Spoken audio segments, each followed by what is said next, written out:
వాళ్ళ పార్ట్నర్ వాళ్ళ పార్టీకి చెందిన ఏమన్నాడు, ఉట్టి మోదీ గారు 8 మందిని పెట్టుకొని నడిపేయచ్చు కదా, ఈ 543 ఎంపీలు ఎందుకని వారు అన్నారు. ఇంత వ్యవస్థ అంత అవసరమనే కదా వ్యవస్థ క్రియేట్ చేసుకున్నారు. ఆ వ్యవస్థనే బీజేపీ ఈరోజు కూనీ చేస్తుంది.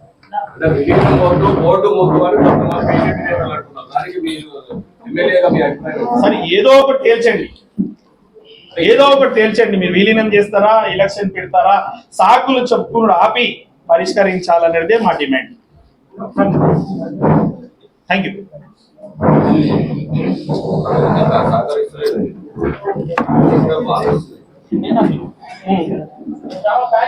అన్నా రాజన్న ఇంకా ఎనీథింగ్ మోర్ అడుగు రాజన్న. Thank you.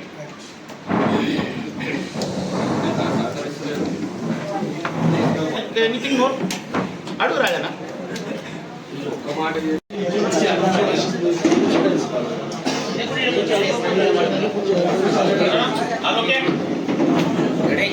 కారణం మనకు 2 విధాలు, ఒకటేమో మనకు నిధులు రావడం, రెండోది ట్రాఫిక్ సమస్యలు. ఎన్నో సంవత్సరాల నుంచి మనకు ప్యారడైస్ నుంచి షామీర్పేట వెళ్ళే దారి వాళ్ళు కావచ్చు, కొంపల్లి దారికి వెళ్ళే వాళ్ళకి అనేక సంవత్సరాల నుంచి ట్రాఫిక్ సమస్య ఉండే.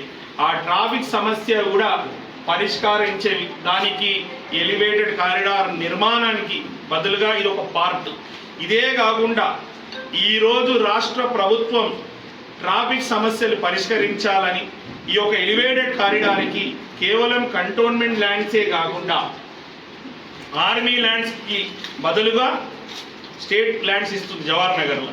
అదే కాకుండా ఈ రోడ్లు వెళ్ళే వారికి ప్రైవేట్ ల్యాండ్స్ కూడా క్యాష్ కంపెన్సేషన్ కూడా ఇస్తుంది.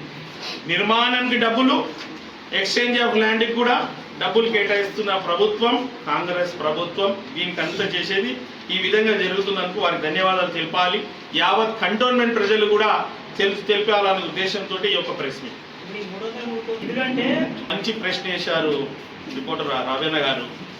నిజంగా కూడా ఈ 303 కోట్ల నిధులు ఈరోజు కంటోన్మెంట్ బోర్డు పరిధిలో ఉన్న ఏరియా డెవలప్మెంట్ కేటాయిస్తుందంటే దానికి మూలం ఎలివేటెడ్ కారిడారే. ఎలివేటెడ్ కారిడార్ నిర్మించకుంటే ఈ డబ్బులు అనే మాటలే లేవు. గతంలో ఇవ్వాల్సిన సర్వీస్ ఛార్జెస్ బీజేపీ ఎంపీ కావచ్చు, బీజేపీ ప్రభుత్వం కావచ్చు, ఏనాడు 3 రూపాయలు తీసుకురాలేదు సర్వీస్ ఛార్జెస్. అదే కాకుండా ఇందాకని మీరు చెప్పినట్టే ఎంపీగా 13 నెలలు అవుతుంది, 13 రూపాయలు కూడా వారి కంటోన్మెంట్కు కేటాయించలే. అదే కాకుండా 13 నెలల్లో కూడా సర్వీస్ ఛార్జెస్ గురించి కూడా వారు ఏనాడు మాట్లాడలేదు. 1 రూపాయి తీసుకొచ్చే బాధ్యత తీసుకోలేదు.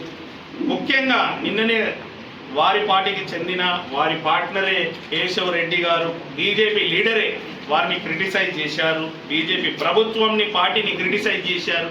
దేశంలో మొత్తం ఇన్ని కంటోన్మెంట్లు బోర్డులు ఉన్నాయి, ఎక్కడ కూడా ఎలక్షన్లు నిర్వహించకుండా ప్రజాస్వామ్యాన్ని కూనీ చేస్తున్నారు. తక్షణమే ఎలక్షన్ పెట్టాలంటారు. వీళ్ళకు కంటోన్మెంట్ ప్రజలు కంటోన్మెంట్ అభివృద్ధి గురించి ఏమైనా ఆలోచన ఉంటే ఎలక్షన్ పెట్టేవాళ్ళు, సర్వీస్ తెచ్చేవాళ్ళు, ఏమైనా స్పెషల్ ఫండ్స్ అన్న తీసుకొచ్చి డెవలప్మెంట్ గురించి ఆలోచించేవాళ్ళు. ఈ 13 నెలల్లో 13 రూపాయలు తీసుకున్న వాళ్ళు ఈరోజు సొమ్మొక్కులదైతే సోకొక్కుల విధంగా బీజేపీ పార్టీలో ఉంది. అడావుడి ఏంటంటే నిన్న జరగంగానే ఆర్డరు, ఒక పక్కకేమో కేంద్ర మంత్రి కిషన్ రెడ్డి గారు ప్రెస్ నోట్ రిలీజ్ చేయడం, వారికి కాంపిటీషన్గా మన ఎంపీ ఈటల రాజేందర్ గారు ప్రెస్ మీట్ పెట్టడం. అంటే కాంగ్రెస్ ప్రభుత్వం స్టేట్ గవర్నమెంట్ ఇచ్చిన నిధులకి కేటాయించిన దానికి క్రెడిట్ వాళ్ళు తీసుకోవాలని, సొమ్ము మాదైతే సోకు వాళ్ళు చేస్తున్న విధంగా ఉంది.